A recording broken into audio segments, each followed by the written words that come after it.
Bonjour à toutes, bonjour à tous. Au sommaire d'Atlantic Café aujourd'hui, du théâtre, du cirque, de la musique, de la peinture. D'abord avec notre premier invité, Mohamed El Hasnouni, directeur artistique du Théâtre Nomade, une compagnie de théâtre de rue itinérante qui a pour but de déplacer le théâtre auprès des gens qui n'y ont pas accès et de faire revivre les arts populaires, les traditions orales et les gestuelles dans un théâtre de rue contemporain, chapiteau, caravane, bibliobus, bureau mobile, toute une organisation qui lui permet d'organiser des résidences itinérantes sur les quartiers et villes du Maroc. Sqarqibnab, Lamika, Rêve de Sim, autant de spectacles artistiques produits par le Théâtre Nomade, mais également avec une dimension sociale, puisque c'est également de réinsertion qu'il s'agit. En deuxième partie de cette émission, nous recevons deux artistes. La première, Jihan Bougrine, qui vient de sortir son premier album, Loun Bladi, un album produit par Big. Le deuxième est un artiste peintre, il nous vient de Montréal et nous parle de son expo, Les Branches d'Ovan, une expo directement inspirée par Casablanca. Et avant de retrouver Mohamed Hasnouni, un titre qui a plus de 10 ans, mais qui reste mythique dans l'histoire du R&B, Musicology, Prince, dans Atlantic Café.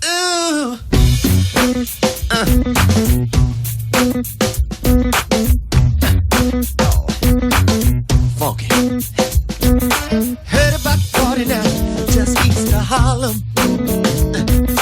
Dougie gon' be there, but you got to call. Atlantic Café. Mohamed Hasnouni, bonjour. Vous êtes le directeur artistique et le fondateur du Théâtre Nomade. Exact. Le Théâtre Nomade, comment décrire ce projet? C'est du théâtre de rue, du cirque, de la performance, de l'action sociale, tout ça en même temps? Bah oui, on peut dire comme ça, ouais. Oui. Au départ, c'était une toute petite aventure. Et donc, la chose, elle a grandi au bout de 10 ans. Et donc, maintenant, voilà, on peut dire, voilà, on est un peu le pionnier d'une aventure sociale qui est dans l'espace public, en gros. De ce côté social, on va reparler parce que vous travaillez beaucoup avec des jeunes et notamment avec des jeunes de quartiers défavorisés. Le cirque nomade aujourd'hui, il y a un chapiteau, il y a des performances. Le cirque, voilà, le théâtre nomade. Oui, il y a, justement, j'allais dire, est-ce que vous êtes un homme de théâtre ou est-ce que vous êtes un homme de cirque? Est-ce que vous êtes un circassien? Alors là, je suis pas un circassien. J'ai fait mes bases, voilà, j'ai touché au cirque autant qu'au comédien.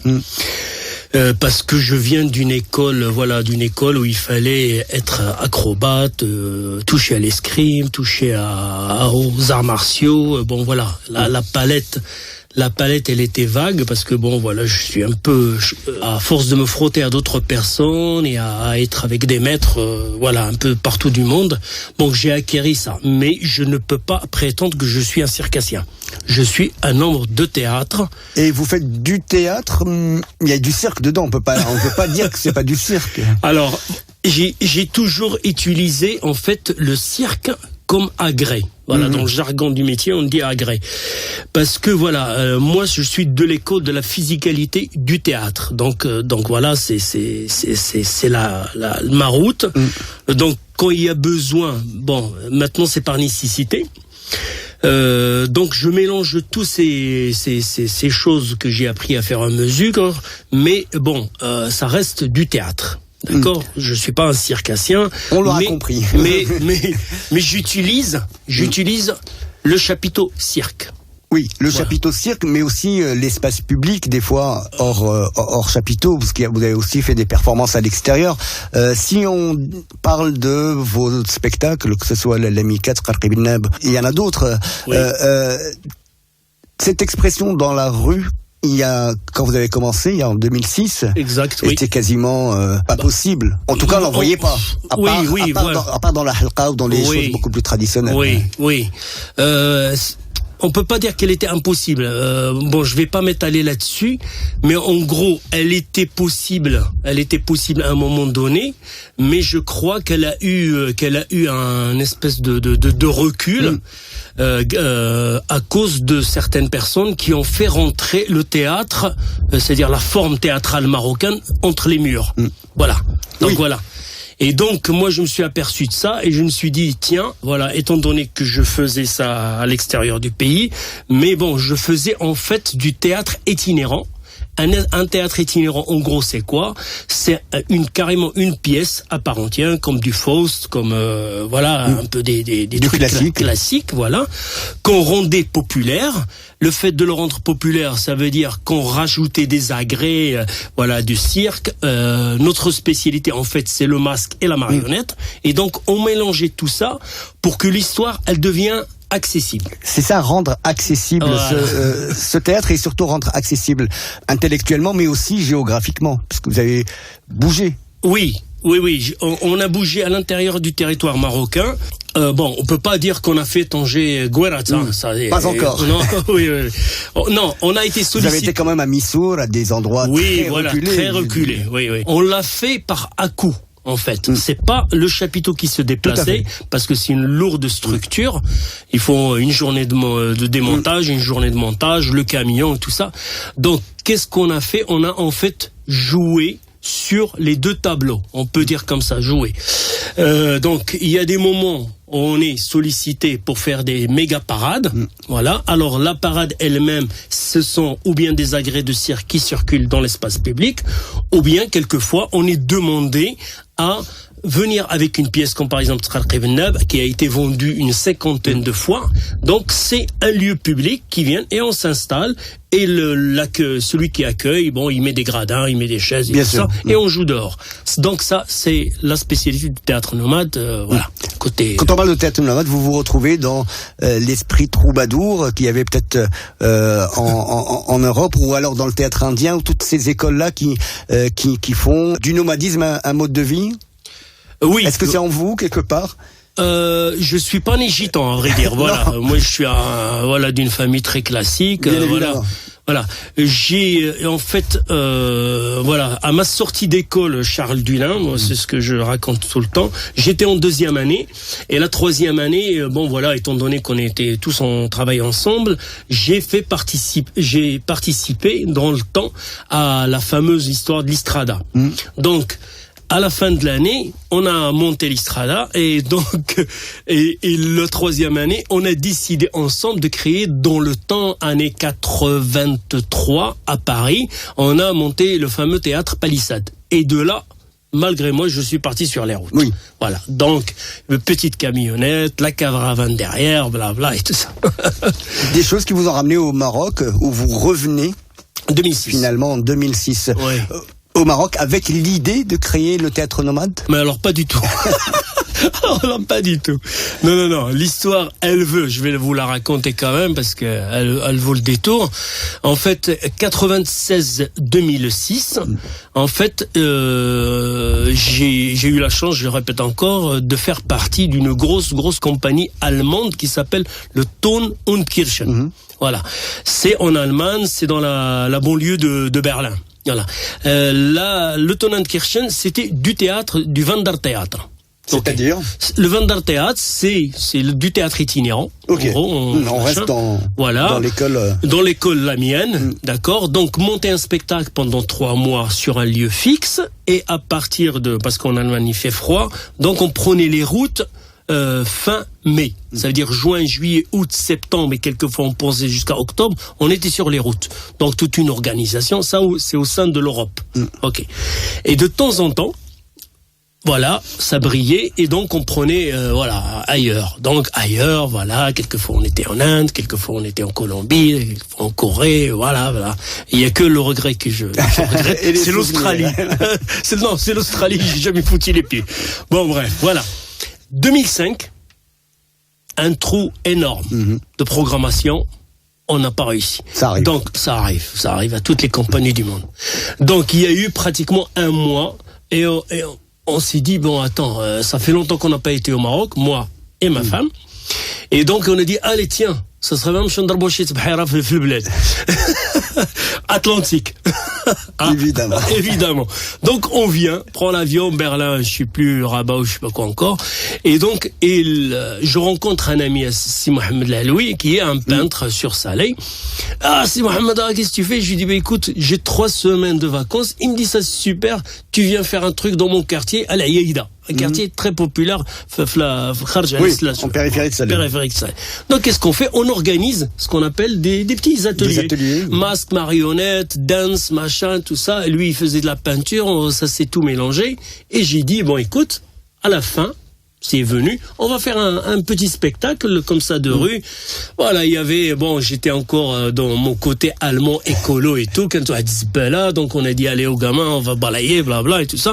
On a balayé et on a fait le spectacle. Avant de commencer le spectacle, جيت لواحد المراه اللي كانت ساكنه قدام هذيك الزباله قلت لها ودي الشريفه نبرونشيو اون فا برونشي هذا البريز ديال الضو باش نشعلوا واحد الصوني. قالت لي ما كاين ماشي مشكل شعلوه.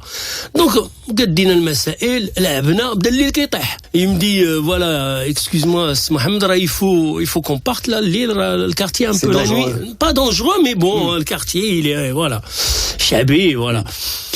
Donc, je suis parti voir la mamie, je m'appelle super belle mamie, je dis, Sherifa, excusez-nous, il faut que je retire la prise. Bonne femme, elle me regarde dans les yeux comme ça, elle me dit, comme ça, بالعربية, قالت لي, ولدي هو دابا نتوما عاد بديتيو. زعما الحفلة عاد بدات. Donc, la fête, elle vient juste de commencer. Cette fameuse phrase, elle a résonné dans ma tranche quand je suis reparti à Berlin. Et donc, à un moment donné, j'ai été voir mes potes, ça veut dire, voilà, parce que ça fait 10 ans, j'étais, voilà, un élément incontournable de l'aventure. Et là, je les déçois, j'ai dit, oui, écoute. Je retourne au Maroc. Non, j'ai dit, c'est qui veut acheter mes roulottes? Donc, voilà.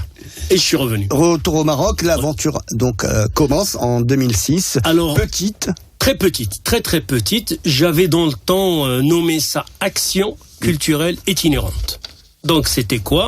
C'était d'aller on fabriquait dans le temps des marionnettes, des grosses marionnettes, et on faisait ça veut dire à fur et à mesure Salé est devenu maintenant, grâce à l'École nationale de cirque, est devenu une pépinière de circassiens. Ça, il n'y a pas photo. Donc, il y a un super travail qui a été fait il y a maintenant, je sais plus de 12-13 ans. Donc, il y avait matière. Notamment avec l'école Chemsi. Voilà, c'est ça, l'école nationale de cirque. Donc, elle n'était pas encore école nationale dans le temps. Donc, c'était encore un projet. Voilà, un projet magnifique qui, d'ailleurs, tient debout. Voilà. Et donc, ce sont ces éléments-là qui allaient pas à l'école et tout ça, donc qui venaient me voir et qui demandaient du boulot. Donc c'est ça l'aventure qui a commencé comme ça. Donc il y avait des actions et le hasard fait, on n'arrivait jamais à avoir les autorisations. Voilà, pour vous raconter un peu l'histoire. Et donc mon premier partenaire était le Goethe Institut. Dans le temps, il y avait un super directeur qui s'appelait Meissner, Wolfgang Meissner. Et on se dit tiens, ça serait bien qu'on va aller voir le gouverneur. C'était dans le temps, Monsieur Saber ou Sabri, un truc brillant, intelligent. Bref, on rentre, on prend un rendez-vous et je lui dis bon voilà monsieur, j'ai un problème. Et il me dit c'est quoi? Les autorisations. Il me dit oui, c'est vrai, les autorisations. On n'a pas l'habitude de ce genre d'événements. Justement, c'est en ça que je disais, c'était compliqué à l'époque. Très compliqué. Donc et l'homme, voilà, installé dans son bureau. Tout de suite le projet. Non. Il me regarde comme ça et moi je parle, atelier, bla. Et il me laisse juste finir parce que bon, de l'intelligence quoi. Et il avait un bouton style ça là comme ça devant lui. Il appuie sur le bouton et il me dit l'initiative nationale de développement humain. Bon, je savais ce que c'est comme programme, mais je savais pas comment est-ce que ils allaient intégrer voilà un projet comme ça. Voilà, je savais beau. Donc il appuie, il y a une femme qui monte, qui s'appelait dans le temps Madame Soumia, qui se chargeait du service social et c'est elle la patronne de l'INDH de Salé quoi. Et il lui dit Madame Soumia, prenez Monsieur Hassoni avec vous, voyez ce que vous pouvez en faire. Donc on descend au bureau, tout bêtement. Et elle me dit, qu'est-ce que... Et les choses se débloquent, tout à coup. Elle se débloque. Voilà. Je suis rentré 15 jours. Elle me dit, proposez-nous un projet. On est rentré, Soumia et moi, ma femme, on est rentré chez nous. Là. Et on s'est dit, qu'est-ce qu'on fait? Donc, qu'est-ce qu'on a fait? On a enlevé le mot action culturelle itinérante, et on a fait atelier culturel itinérant. Donc, on a proposé à l'INDH, c'est la première, c'est-à-dire l'État, d'accord? Et là, boum, ils ont accepté, et donc, voilà. Et c'est grâce à une personne de cet acabit, donc un gouverneur, qui avait compris dans le temps cette histoire, Et c'est grâce à des gens comme ça, on en est là, voilà. Aujourd'hui, le Théâtre Nomade est un projet bien installé. Vous avez fait plusieurs villes, vous êtes aussi parti à l'étranger, mais cette action sociale est encore importante pour vous, stages, formation, réinsertion. Ah ouais. Ça veut dire que, voilà, ça ça nous prend, si vous voulez, 70% de notre temps. Voilà, ça, il n'y a pas photo. Ouais. Et bon, il commence à y avoir un peu de fatigue.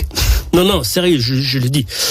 Voilà, bon, mais ça... Mais les formés de 2006 deviennent formateurs aujourd'hui, j'espère. Exact, et que c'est clair, les choses... c'est clair. Donc c'est comme une boule de neige. Il y en a qui c'est organique, il y en a qui restent. Il y en a un moment donné qui vient, il dit, bah écoute, voilà, c'est bon, on voudrait faire notre vie ailleurs. Et c'est ça qu'on est... A raison aussi. Ouais.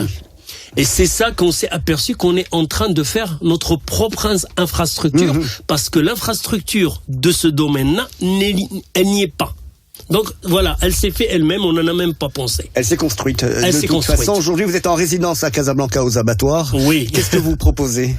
Qu'est-ce qu'on propose? On propose exactement. Aux anciens abattoirs de Casablanca, voilà, je viens de dire. Voilà, la fabrique culturelle. Alors, l'histoire, elle veut...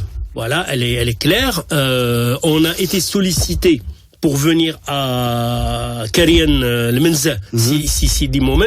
Donc on a fait une résidence. Là, on est installé depuis 2 ans aux abattoirs de Casablanca. C'est exactement la même chose qu'on faisait dans les autres quartiers populaires. À la rencontre des jeunes du quartier.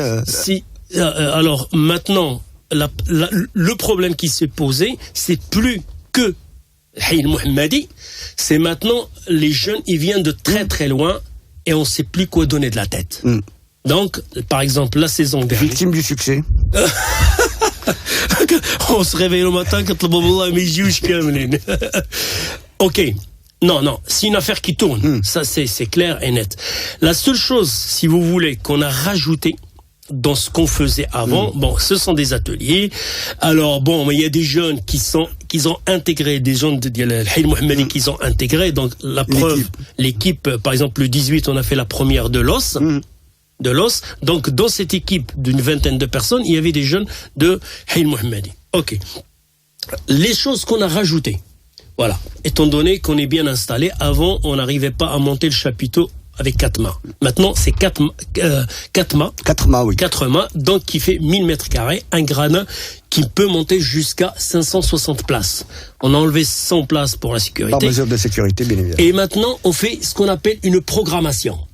Voilà, on l'a fait toute 2014, on a fait 2015 aussi. C'est quoi cette programmation? Justement, aujourd'hui, le théâtre de rue est un théâtre qui propose une programmation à l'année avec des activités à l'année et des spectacles conçus et produits par le théâtre de rue. Votre dernier spectacle, d'ailleurs, que vous avez lancé cette semaine, L'Os, est dans cette programmation qui intègre qui intègre d'autres, ça veut dire qu'on a ouvert les portes, si vous voulez, les portes du chapiteau, à d'autres jeunes et à d'autres associations qui viennent et qui montrent leur spectacle au quartier, même maintenant à l'échelle du Grand Casablanca. Vous êtes une véritable salle de spectacle. Ah bah c'est clair. On a ce qu'il faut, quoi. On a vraiment le 18, on est monté à 460 places quand même. Que raconte le spectacle? Donc en fait, chaque fois qu'on va dans un quartier, c'est le quartier qui donne le thème. Et de là, on travaille et on fait une production là-dessus. Donc là, abattoir. Donc forcément. Le thème était l'os. Donc on a lu des histoires plein. Donc on a adapté un beau petit conte de Pirago Diop, qui a été écrit dans les 1930, d'accord, et qui raconte tout bêtement. Voilà l'histoire. Je vais la compacter. J'ai essayé d'être pas lent. Donc voilà, c'est dans un village où il y a trois générations qui n'ont pas mangé de viande. Donc il n'y a pas de pluie, sécheresse et tout ça. Et une année, comme l'année 2014, il y avait pas mal de pluie. Donc il y a eu une très très très belle récolte. De la Qabila. Et il dit, tiens, tenez, j'ai une idée. Étant donné qu'on a un excédent de blé, on va changer l'excédent avec un autre Qabila à une semaine de voyage. Donc on va leur donner du blé et eux, ils vont nous donner une vache. Donc l'échange s'est fait, mais il a dit, attention, la seule chose voilà, c'est ma proposition. Je veux, quand il y aura le partage, je voudrais la partie de l'os avec la viande.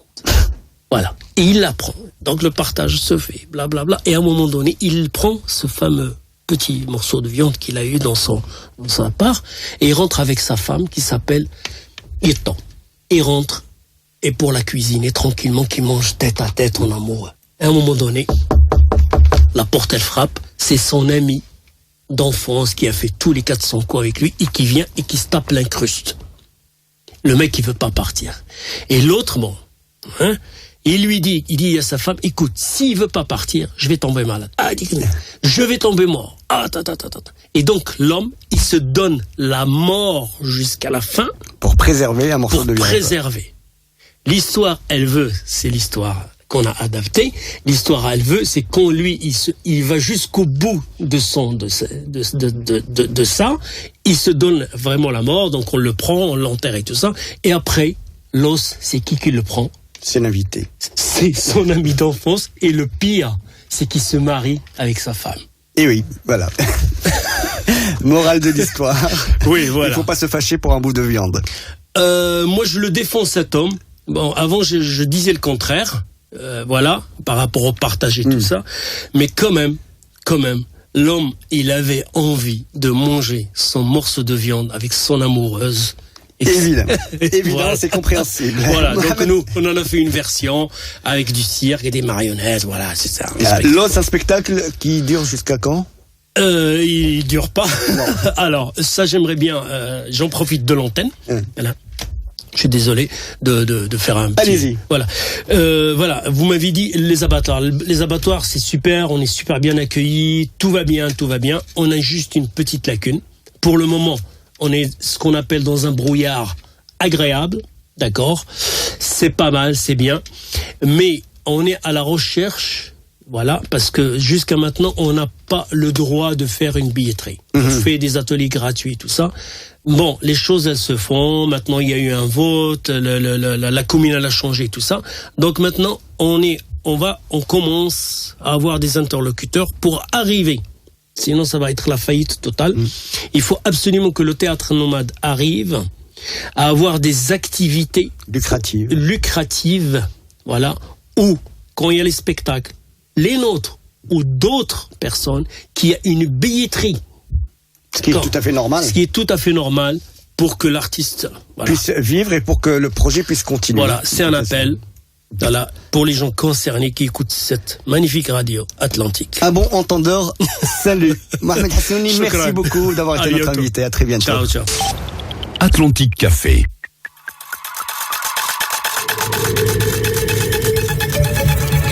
Atlantique Radio.